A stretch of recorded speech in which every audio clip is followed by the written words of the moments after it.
he dropped something of value.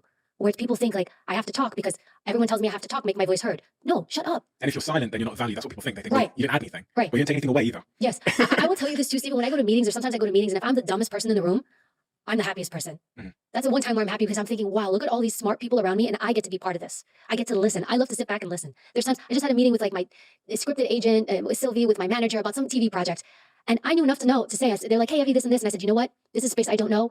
I'm going to follow your lead. Fill me in. I'm taking a seat back. You guys do the talking. You're someone who has a default to taking responsibility.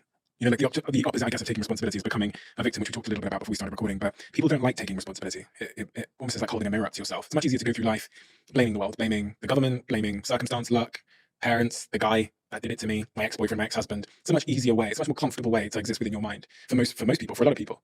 I sat with a guy called Mo Gawdat many years ago, and the first time he came on my podcast, and he told me that when he writes a book, he gets 500 people at random, members of the public, to go into a Google Doc and kind of read through it. And he goes, for some reason, when people got to this section about personal responsibility, about 10% of people just click off because they don't want to read that. Because nothing's my fault. They don't want someone to tell them that they can change their life. And I've always found that really bizarre. Like people don't want to know that some people don't want to know that wherever they are now and where they want to be will largely be based, in most circumstances, not all, be based on what they do now and tomorrow and the day after. There's something about victimhood which both alleviates blame from ourselves and makes us feel justified in our misery. Do you know, but some people want to live there. It becomes their identity. So I am this. I am how I am today because of this thing that happened to me a long time ago. I remember working with this woman. There was a window during COVID when people were writing to me, and I was like, it's quiet. Let me do consultations. And I did consultation mentors, and I had this one woman come to me, and I would get people like what you're talking about every now and then. Usually when most people came to me, though, they knew what they were getting.